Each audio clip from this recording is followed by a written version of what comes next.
కాంగ్రెస్ పార్టీపై మాజీ మంత్రి మేడ్చల్ ఎమ్మెల్యే మల్లారెడ్డి మరోసారి విమర్శలు గుప్పించారు. మల్కాజ్గిరి పార్లమెంటు నియోజకవర్గం ముఖ్య నేతల సమావేశంలో ఆయన పాల్గొన్నారు.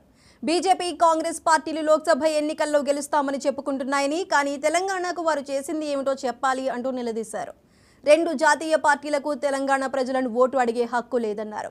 ఆ పార్టీ నేతలు ఏ మొహం పెట్టుకొని ఓటు అడుగుతారో చెప్పాలంటూ ప్రశ్నించారు. మేము గెలుస్తాము ఎట్లా గెలుస్తారు? బీజేపీ కానీ కాంగ్రెస్ కానీ ఎందుకు గెలుస్తారు? మా కేతక్క కుల్లా చెప్పేసింది. ఎవరికి కూడా ఫేస్ వాల్యూ లేదు. ఏ పార్టీ కూడా బీజేపీ కానీ కాంగ్రెస్ కానీ ఓటు అడిగే హక్కు లేదు వాళ్ళకు. వాళ్ళు ఏమి చేయలేదు. 75 సంవత్సరాలు స్వాతంత్రం వచ్చి సర్వనాశనం చేసిర్రు ఈ బీజేపీ కాంగ్రెస్ కలిసి.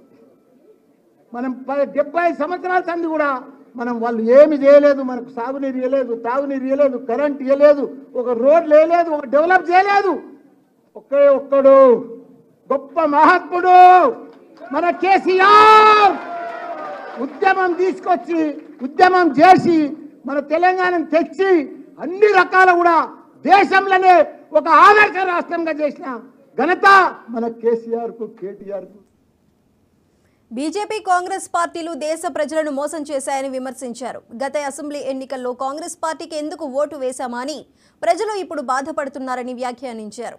అసలు ఆ పార్టీలకు తెలంగాణలో ఓటు బ్యాంకే లేదన్నారు. కేసీఆర్ మళ్లీ ముఖ్యమంత్రి కావాలని ప్రజలు కోరుకుంటున్నారని చెప్పారు. కేసీఆర్ సీఎం అయితేనే ప్రాజెక్టులోకి నీళ్లు వస్తాయన్నారు మల్లారెడ్డి.